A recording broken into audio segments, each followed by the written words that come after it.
Good evening. My name is Leslie Smith. I am a proud 2003 graduate of DePauw University, our alma mater, and I am the executive director of Alumni Engagement. And I am so very excited about tonight's conversation. Professor Emerita Beth Benedict's approached me a couple of it's been a while, a couple of months ago, and asked, would we be interested in partnering with her and several other departments on campus to bring this opportunity to our alumni.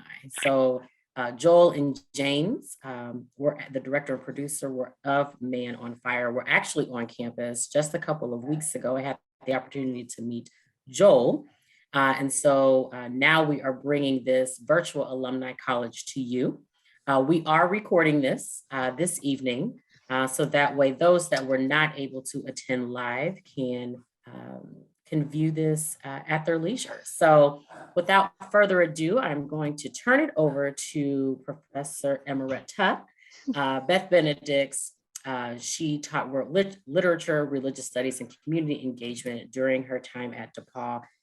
She's the current founder of the Castle, which is in Greencastle, Indiana, and I'll let her tell you a little bit more about the project that we're working on in the discussion tonight. Thanks, Beth. Thank you so much, Leslie, and thanks to everybody who is joining us tonight. It's really exciting to see people and see where everybody's here from. Just a little bit of background. About 2 years ago, I was writing my syllabus for my existentialism class, and came across my email an advertisement for this movie Man on Fire.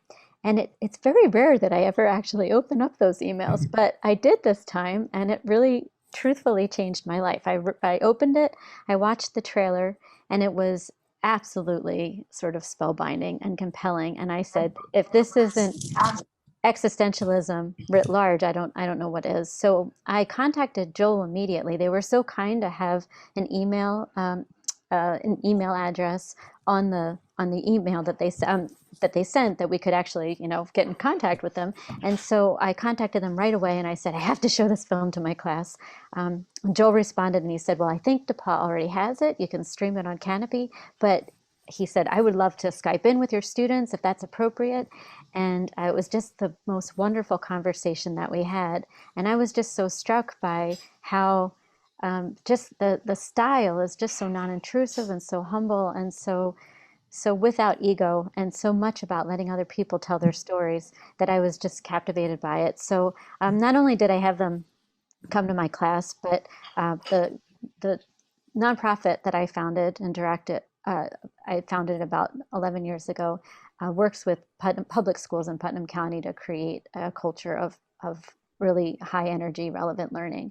And I wanted to move the needle a little faster. And it became apparent to me that perhaps a film might be the way to do that. So I pitched the idea to Joel and James about, hey, would you guys be interested in doing a film on public education? And I'm still kind of pinching myself that they said yes. So we are now embarking on that project on a film on North Putnam. So thank you again. I'm sorry to take so long, but I love these guys so much, and I'm so excited that they're here to be talking with you, and JNP and Jeanette Johnson-LaCone, and everybody's here. So I'm going to turn it over to them and let them introduce themselves, and we'll get started. JNP, do you want to start with you? Sure, I'll start. I hope everybody can hear me. I'm Jonathan Nichols-Pethick. People call me JNP. It's just easier that way. I am a professor of media studies in the Department of Communication and Theater, and I'm also the director of the Media Fellows Program. And I just have to say, I'm also thrilled to sort of be able to talk to James and Joel about this film, which I just think is a lovely film, and I feel really lucky. So thanks. Hi everyone, I'm Jeanette Johnson-LaCone. Well, at DePauw, pretty often I'm also known as my initials. My initials are JJL, so I don't know why we are calling everybody by initials these days. The kids of today like to call us by our initials, so those are mine. I work in student success. So I'm a 20-something year colleague and in student in sort of the student affairs side. I like to tell people I'm in the retention business. So I don't teach any classes, but I do work with our students, particularly students from historically underrepresented groups and communities. And I have been doing that at DePauw since '99. And in particular, I work with students who are activists. So this film is interesting to me in terms of how anti-racist work manifests itself in the approach of Charles Moore. So super excited to share what I can with the caveat that I'm not an academic, but happy to be here. Thanks.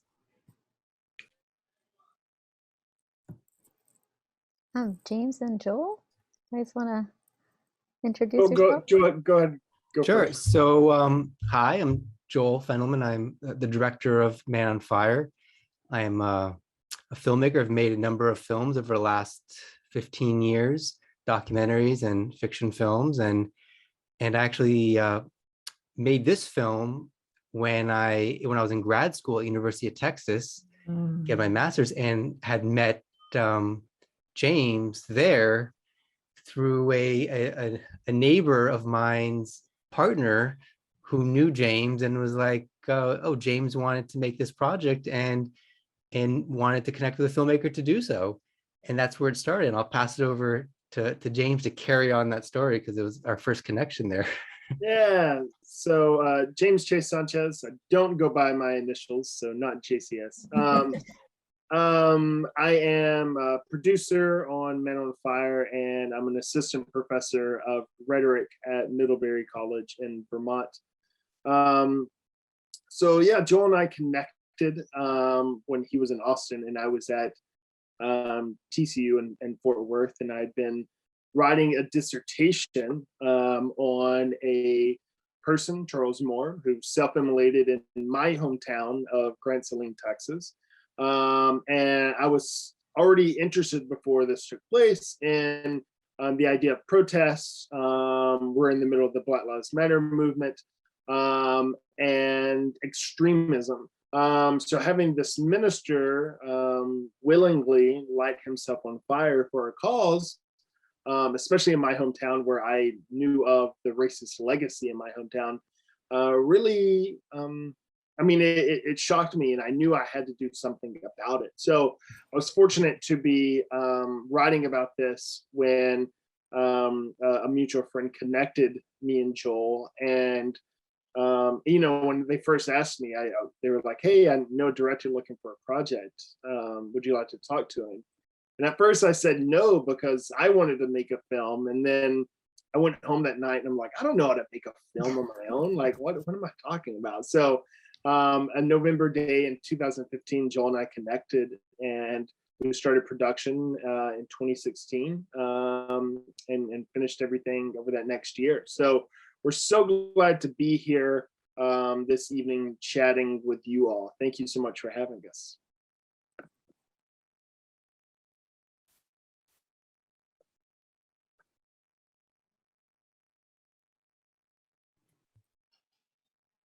AMP, you want to take it over? Okay, sure. You know, and my promise to myself was I wanted to hear my voice almost not at all in this thing. So, you know, I would love to hear questions from you folks who've seen the film and all that, and want to hear from Joel and James. And I guess you know, maybe we can just start talking about. I mean, we've heard a little bit about the beginnings of how they met and started thinking about the film, but I wondered if we could talk a little bit about, you know, thinking about well, let me back up. One of the things that James said that just struck me was, I don't know how to make a film, right? So how do we do this? And so maybe think about how you started imagining tackling this subject and the ways that you did so in the film, which is got documentary, a big, you know, it's a documentary, but it also has these sort of reenactment elements and these sort of dramatic structures. And I wonder if you could talk about thinking about that structure for this film. Yeah, so the film has two strong thread that's going on. It's one, it's starting with this question of, well, what does the town think about this incident that happened in Grand Saline? How do they feel about that? And that's the very documentary element of, let's explore. Like, a documentary starts with a question, and a question that through the film we want to answer or attempt to answer, or at least pose other questions, from there. So that was us going to the town.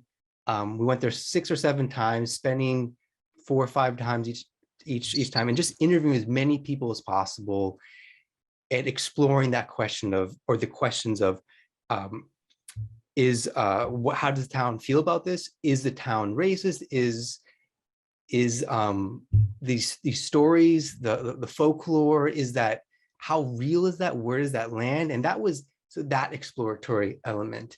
And then on the same thread, there's this question of Charles Moore and who he was. And I remember, first learning about this through James, I was very blown away. And, here's a man who's given everything for a cause higher than himself. And it was very black and white.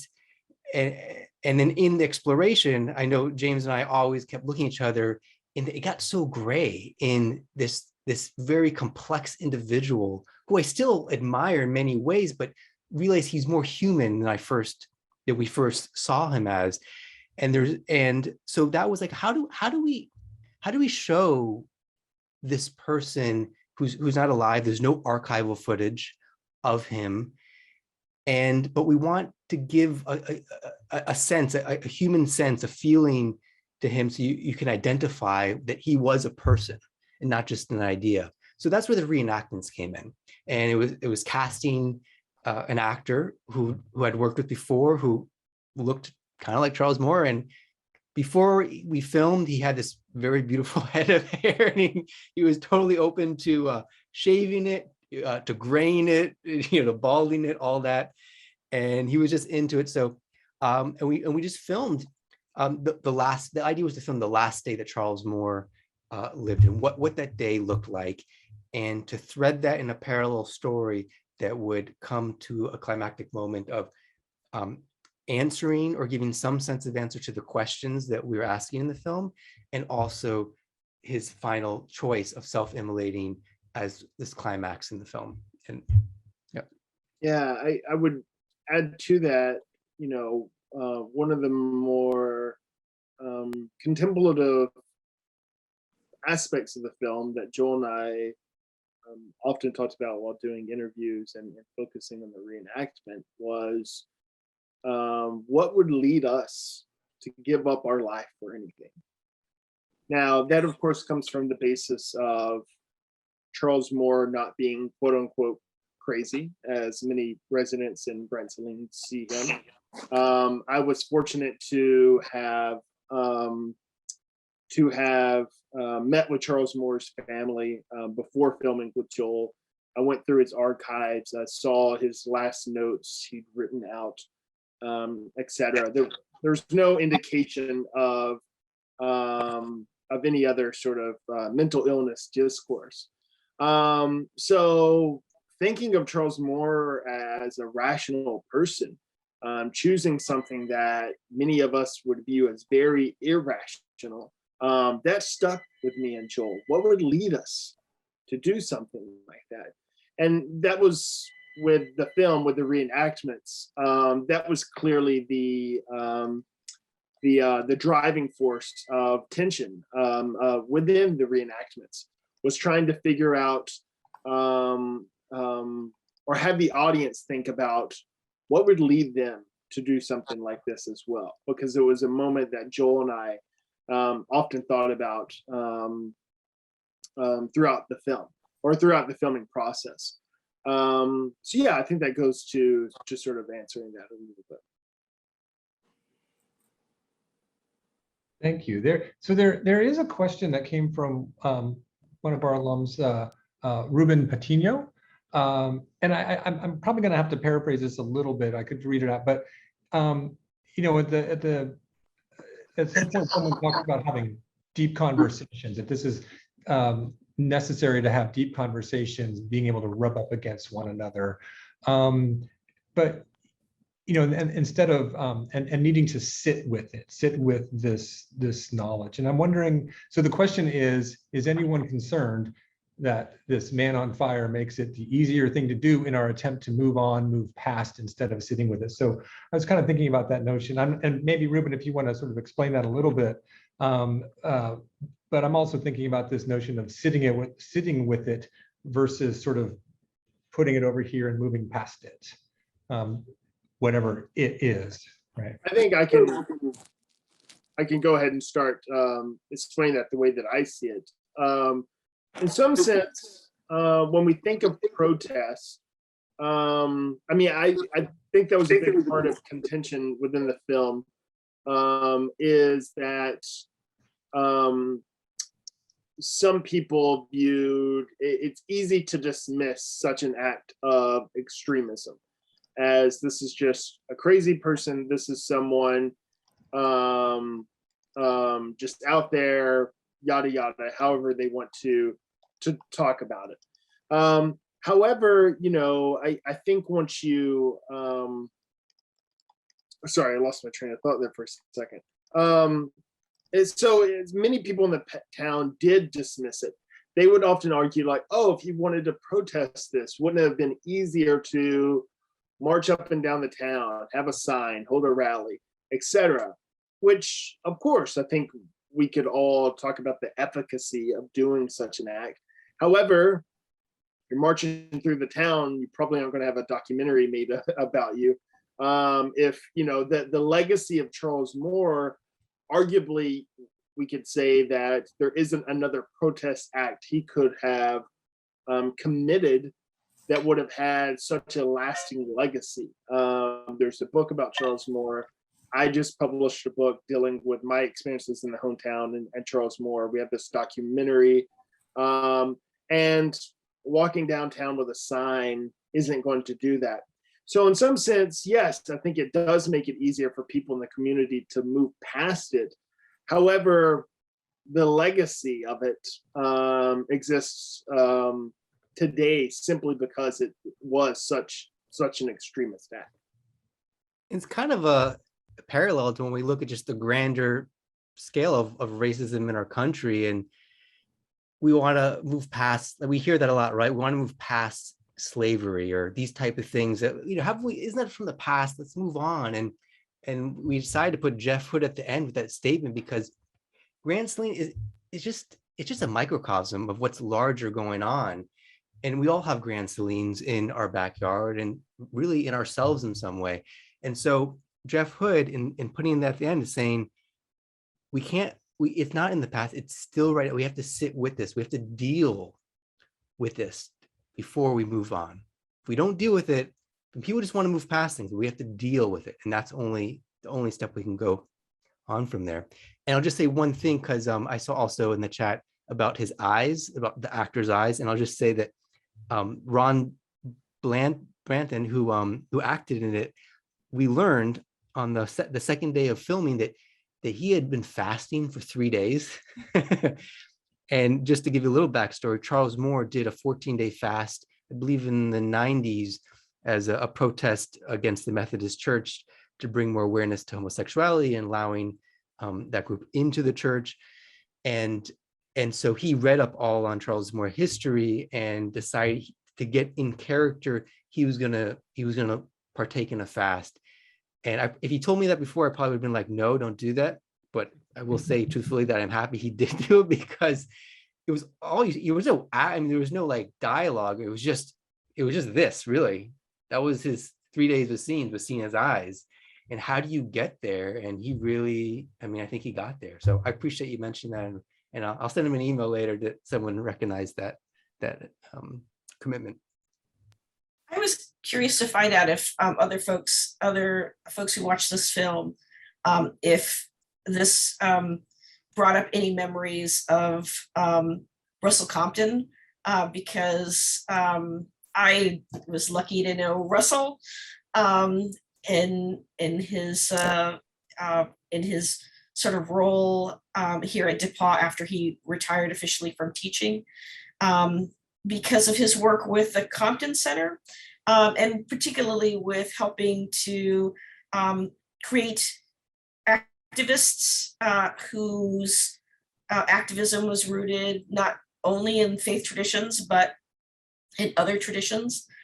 So did that come up for other folks, particularly our alums?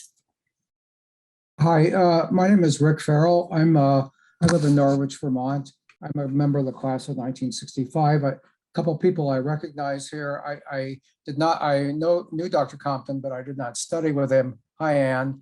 But I did study with Bob Newton, and I'm glad to see Ann is here. And also Dave Gilbert and Leslie, I know a little bit from other meetings.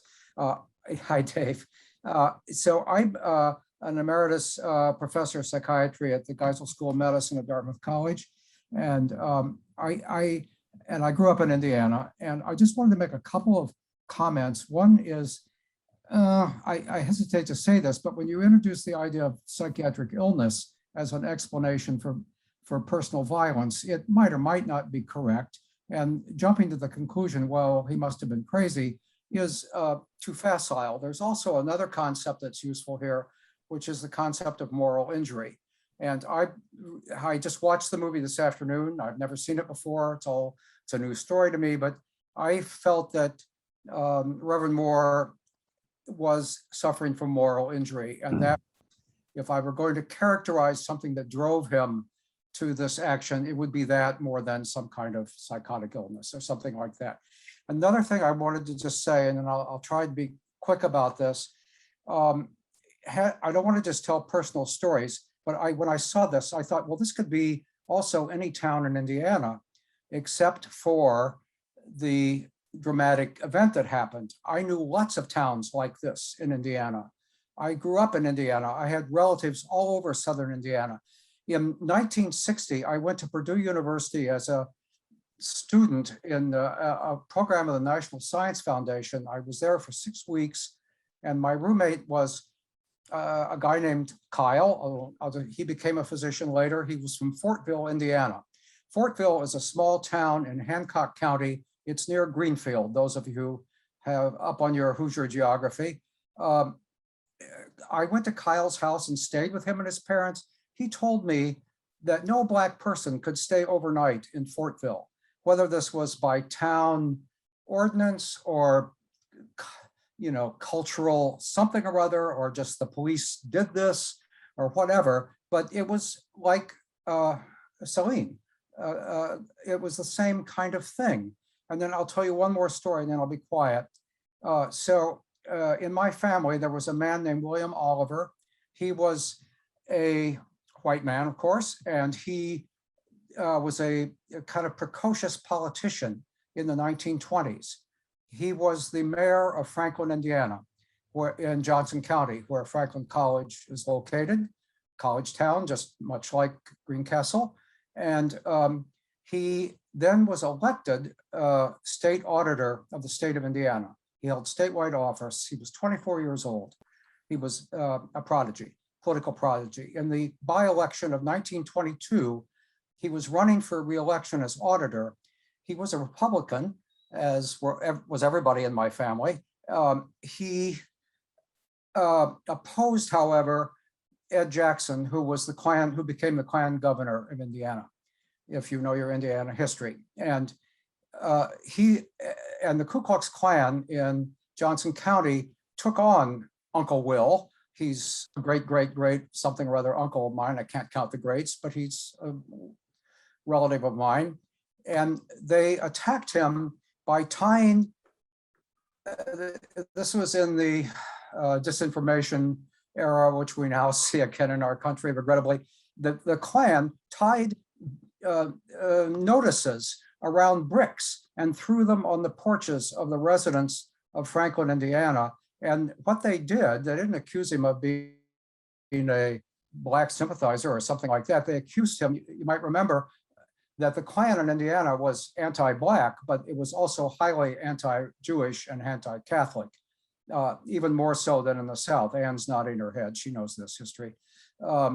They threw these bills tied around bricks on the porches of the residents, asserting that Uncle Will was a closet Catholic, that he was a Roman Catholic. And he was so, it's hard to imagine yourself as a young man in 1922, but try if you can. He was so devastated by this attack that he hung himself in his barn, much like in the movie. So he, in my view, he was driven to suicide, in this case by the Klan. He was a victim of the KKK in Indiana. And that's where I'll stop. I just want to draw these parallels because thinking about this as something that happened in Texas, but oh well, it's a thing in Texas, I think is too facile. Thank you. Yeah, I would like to just quickly respond to all that. Thank you for sharing, Richard.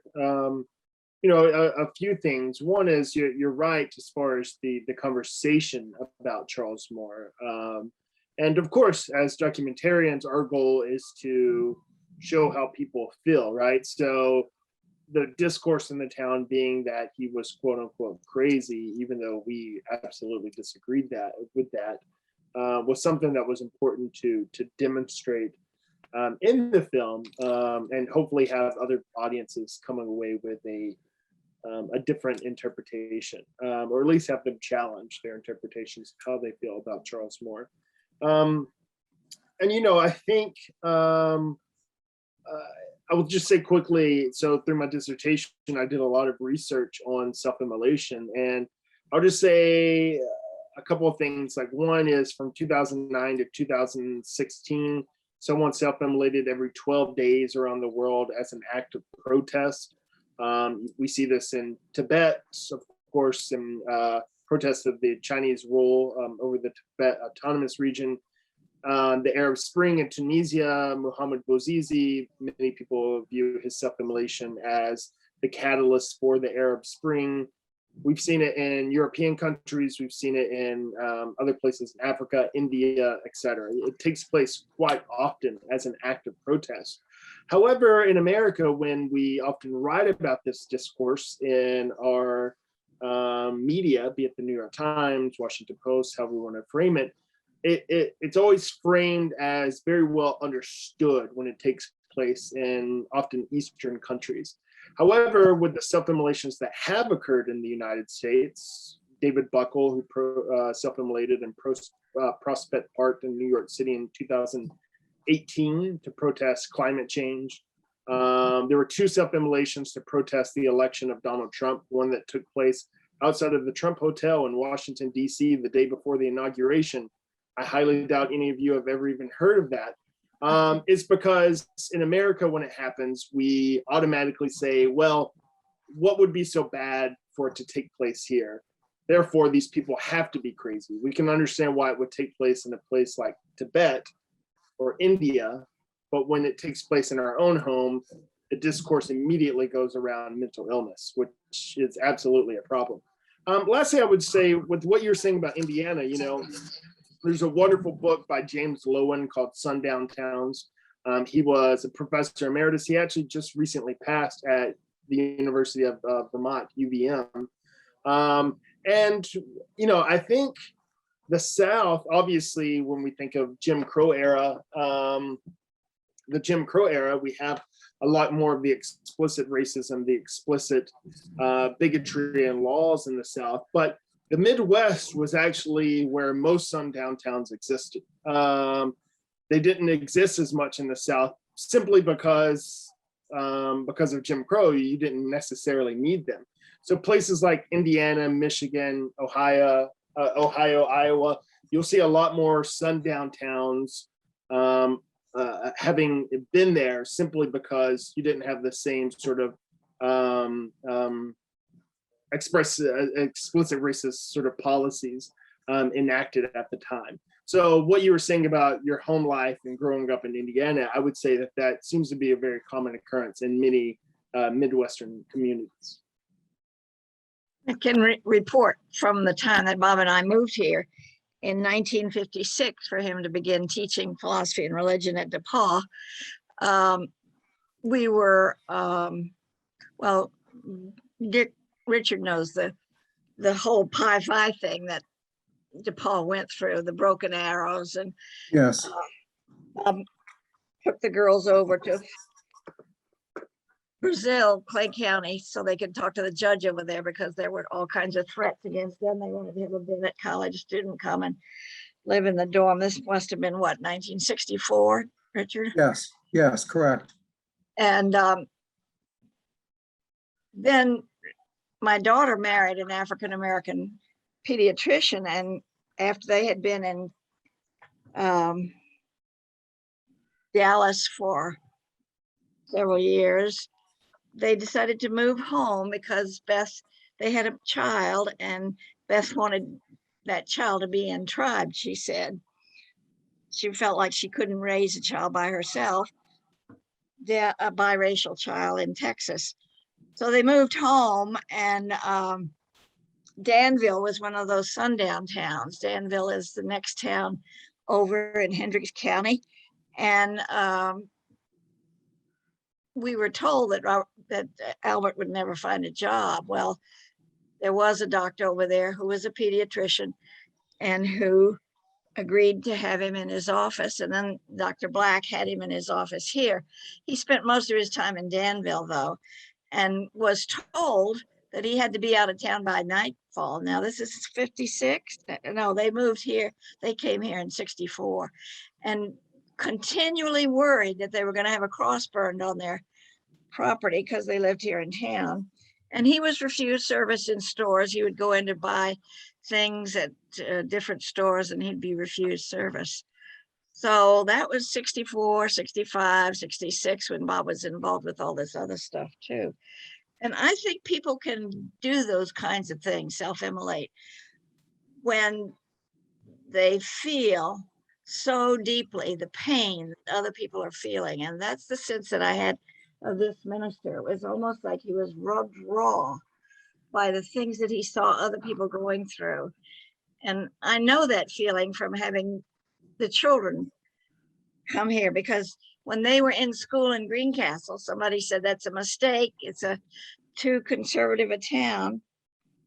And it proved that it was too conservative a town. I mean, you know, we would have people drive by the house and yell nigger. And we would have people at school, for example, call on Harriet and say, when she was in middle school, what's it like to be raised in a ghetto, Harriet? And Harriet would say, I don't know, I've only lived in Greencastle. It was just, you know, Robert couldn't be in the gifted and talented because he would be the only Black child in that class. And so Beth went to the school and said, now, come on. He took the tests that were necessary. And so then they said, well, he'll have to take the tests again and you'll have to pay for them this time. And she did that. We had attorneys here in town who would say, let us sue him. We'll sue him for you free, you know, just let us sue him. And she would say, no, we're going to live here and we don't want that kind of stuff trailing behind us. And, you know, people would say to Harriet, you'll never get a date because his parents won't let you go out with you, won't let them go out with you. So it was continual through their childhood. You know, Harriet lives in Bloomington now, went through Ohio Wesleyan and then IU. Robert went through DePauw and got in a fraternity, Sigma Nu, and enjoyed his education here very much. So, but it's still that way. I mean, you know, we have an NAACP and we're running into problems all the time. And it's pretty sad that in 2021, this is still an issue. And of course, our students who are African-American know that. It's endemic. Yeah, I'll just add, thank you, Ann, for sharing that story. Thank you, Ann. I'll say one thing, you know, and it's all about how we look at this. You know, I think it's what's interesting is, you know, hearing Richard and Ann share their stories that talk about problems within their own community. And what was fascinating, I think, to me and Joel when interviewing people about Grand Saline, talking about their own racism, they would just build in the excuse of, well, this happened everywhere. So we don't have to worry about this because every community, or not every literally, but many other communities have these racist problems. So we're not unique. And thus, by not being unique, they don't have to look inward about problems that they've had within their own community. And I think that isn't just Grand Saline that does that. I'm sure that's a lot of communities who say, well, this was, a worse racist time period whenever we want to label it. And we don't have to deal with it because we are more progressive now. But those legacies still exist and still persist. And that was one of the things that Joel and I often remarked on, was how unwilling many people in Grand Saline were to commit to reevaluating their past or openly having conversations about the legends and folklore of racism within the community. And when we started making the film, my idea of what racism is or was very explicit, like 1960s segregation, explicit language. It's like, that's racism, right? And it really took the process, and I was so lucky to be working with James, who could really teach me these things, and just the process of making this film to understand what racism looks like today. The more implicit nature, it's much more nuanced, but very much there. And just to be really frank, I mean, there'd be things that some of the people in Grand Saline would say that I was like, well, what's really the matter with that? Like, I didn't understand that. Oh, that's what's the matter with that. And so I'd go to James and be like, just honestly, I didn't understand what was the matter with that. And then he'd say, here, read this book, read that book. So it was a whole process of years of just understanding that, hey, I am racist. And just to be able to acknowledge that and say that that is a truth and a fact, and it's not necessarily my fault, but what I can do is, what is in my control is to look at it and to grow from that and to try to be less racist. Yeah. And that's where the work starts. And I'll just quickly add, I saw a comment earlier about what it was like growing up there. And I think this shows the complexity of racism, because I think, as Joel's saying here, many people view racism as that explicit, you said the N-word, you've done this, you've done something racist sort of being. But growing up in Grand Saline, my mom is white and my dad's dad was from Mexico. So I'm part Latino. And it was interesting because I could be homecoming king, not a brag. It's a town of I grew up with not that many people. I was homecoming king, but my nicknames on the football team were Beaner and Wetback. So I think that shows the complexity of racism. I could be popular, but I could never be as white as my peers. Never. It would have been impossible for me to ever be the same as them in their eyes.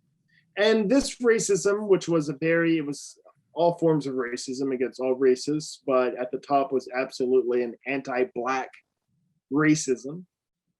And why would I want to be white? Well, whiteness has capital when you're a kid. I mean, that's why you'd want to be white. You don't know better. You see whiteness as popularity.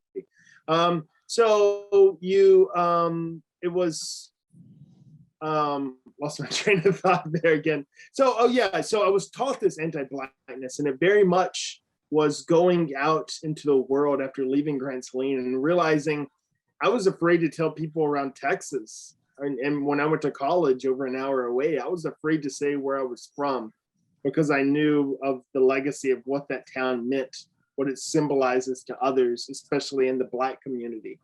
I had to teach myself to stop being a racist. I had to teach myself to, why am I afraid of Black people? Well, that's what my community taught me to be. And so I'm a professor of rhetoric, and I explore and study racial rhetoric is my expertise. And that has been a lifelong journey for someone who is absolutely an expert in that area. So it is something that we all have to work on. We all have biases that were taught to us through where we grew up, our space, our locations, and we have to work to do better. And in some sense, I think that's what me and Shoal were trying to achieve with the film. Hey, James, could you kind of expound on that? I know Susan had asked earlier, like, did you actually feel the racism? So you had talked about it was something that you were taught, it's something that you experienced. Like, what did it feel like growing up? Racism against me or racism against others? I don't know. Susan, what do you want to clarify what you meant? Well,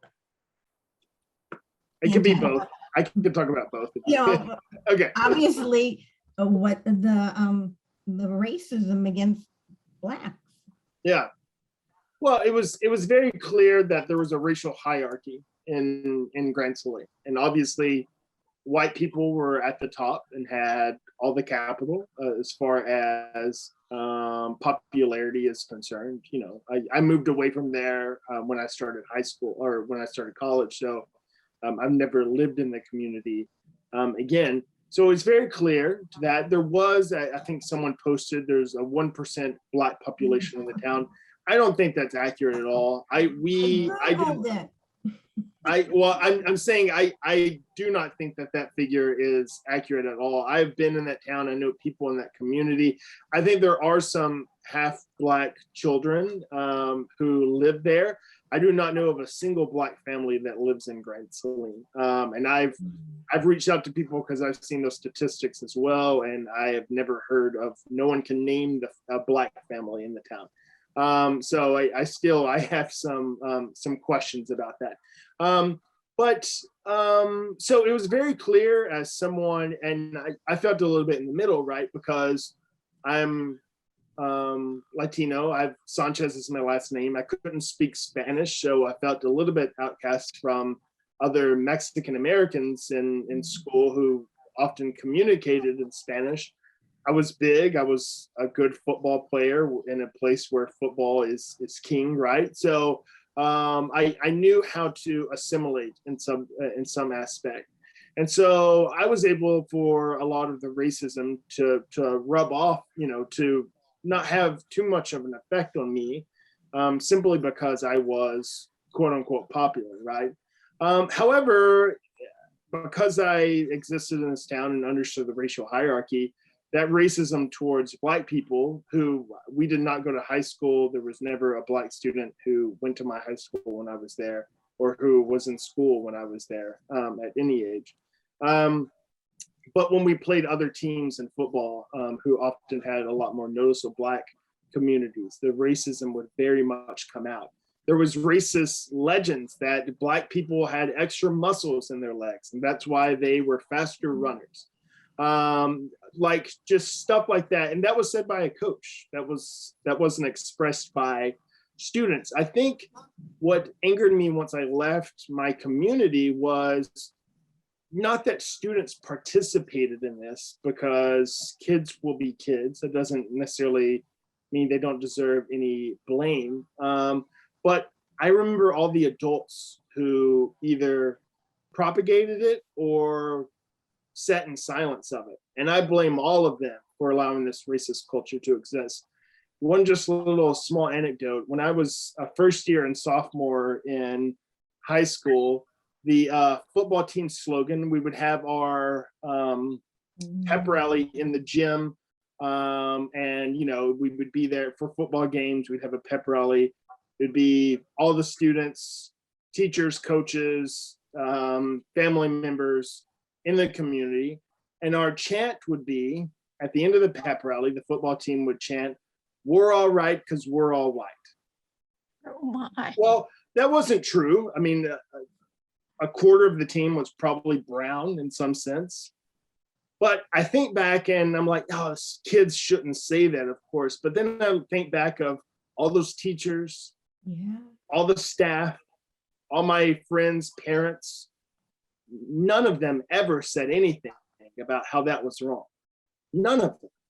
And so when I look back to the legacy of racism in Grand Saline, I can't help but think about all the elders in the community who are complicit in their silence. Even if they're not saying anything, they would just let kids say something like that and wouldn't tell them to stop.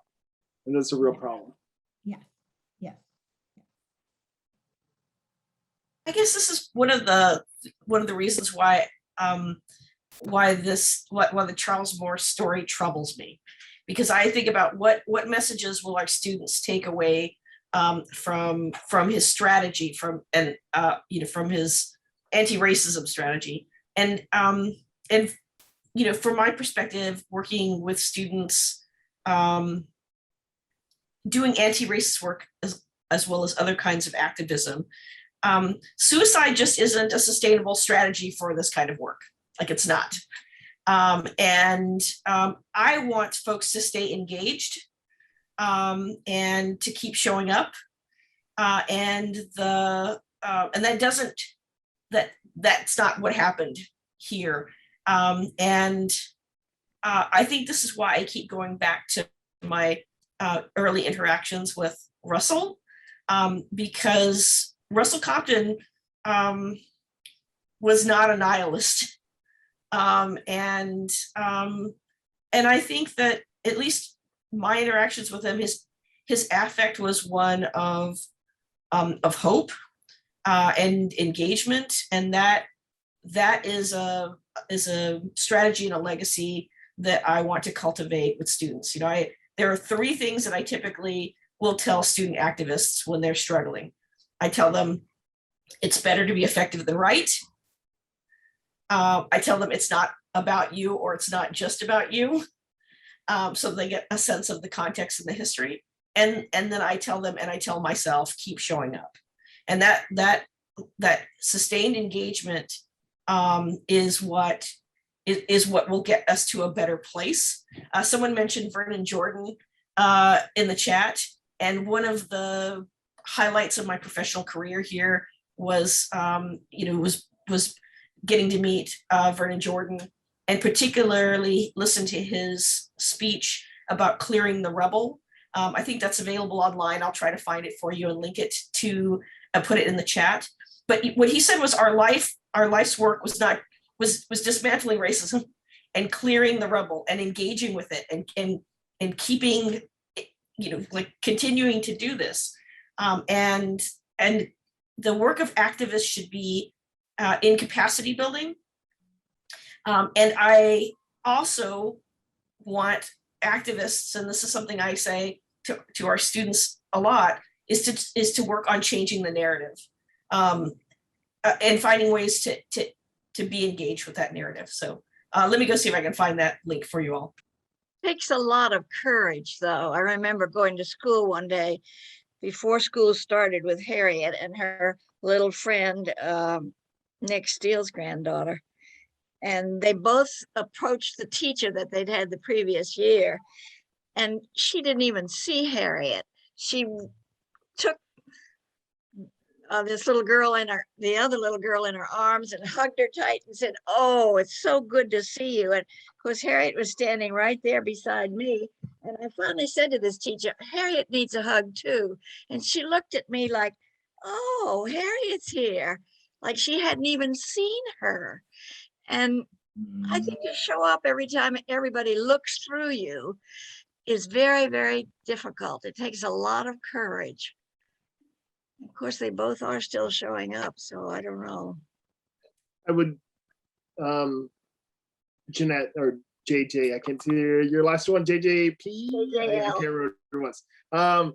Thank you for sharing that. To me, I wouldn't necessarily call Charles Moore's act a litmus test. I think most of us might look at his death and existentialists, as maybe Beth, including in her course. There's a lot of questions that can come, but I don't even know if I always felt this way, but I see Charles Moore's self-immolation as an act of optimism, as an act of hope. I think we view. I don't want to sit here and say there's a direct parallel between what Charles Moore did to what Jesus did. But I think we look at the Christ-like figure in society, someone giving up themselves for others, as we have narratives, we have That's all, like so many of our war movies are based around that narrative of someone giving up their life for others. Charles Moore quoted Dietrich Bonhoeffer when Christ calls someone, he calls him to come die.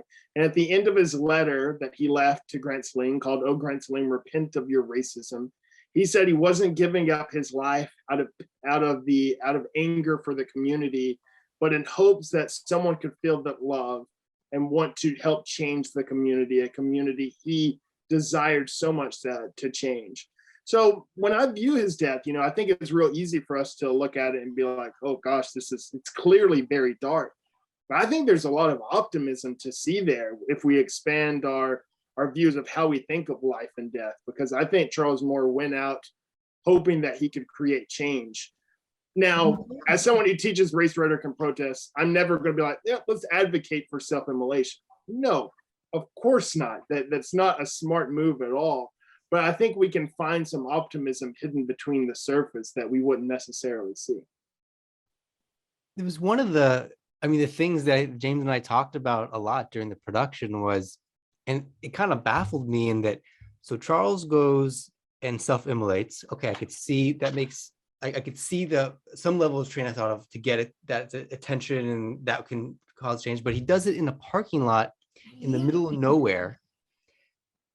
Like 3,000 people live in Grand Saline. Like this is like, you'd think maybe do it in a place. You originally actually was going to do it at SMU, you know, maybe have some coverage of TV, like something like that would make in some sense more logical sense, because if you're going to do it where you get a lot more exposure. But on the other end, here we are, 2021. So that's 7-8 years later, having a conversation about Charles Moore's act and talking about racism right now, because he did it in a parking lot where 5 people saw, you know, I don't know. And lastly, I would say one of the things that stuck when I was fortunate to interview his family, and Charles left behind a sort of a folder of notes. And in his folder, buried between some things that he wanted his family to use for his funeral, he had printed out a New Yorker article called "Aflame," and it was about the recent uptick of self-immolations in Tibet, where again Tibetan Buddhist monks often self-immolate in protests of the Chinese rule over their area. And in it, he quotes, he printed out this article. It's a long read. There's no notes or anything written in it, but buried about 2/3 of the way in or so, he highlighted just one single sentence. And it brought me chills whenever I first read this, and I just looked it up. Where a Buddhist monk gave an example of a mother jumping into a pit of fire to save her child as an act of pure compassion. Seen in this light, he said, quote, "Sacrificing your life for the benefit of others is not a contradiction, because your life is precious in saving others," end quote. Again, so I don't want to sit here, and this is not advocating for self-immolation in any sense, but I would like us to better understand that there can be a lot of hope. I think the activists in Tibet who use this, I think Muhammad Bouazizi who used it, etc. There's hope seen in some act that can be seen as so nihilistic, that can be seen as so dark.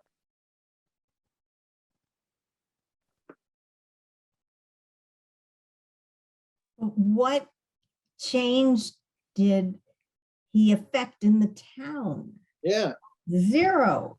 No, I don't. I mean, by the time we were interviewing people, I think we could say, yeah, there wasn't a he hoped for a communal change, absolutely. And you would say that most protesters who, I mean, to be that type of protester anyways, I would argue you have to have somewhat of an ego. I mean, I think we see this in most historical figures who are protesters. So he did hope for a communal change. I think at the time, there were absolutely individuals who were greatly affected by Charles Moore's death. Was it a majority? Absolutely not. But what's interesting is I got contacted last summer, and someone was trying to host a Black Lives Matter protest in Grand Saline. And we're citing Charles Moore as a reason to want to do this. Change, as a rhetorician, I study how affect and how people change. We often think these big gestures are what get people to move the needle on anything, and that is never the case for the most part. Typically, change comes in little slices, little bits of persuasion over time is how we get attitudes, ideologies, etc. to change. So I view Charles Moore's life and death and protests as one of those just little moments of change that eventually got some people in the community to want to hold a Black Lives Matter protest there. And I would say, you know, it spawned me and Joel working on this film. It spawned Jeff Hood writing a book about this. It's keeping the legacy alive, having that conversation where it's still ongoing.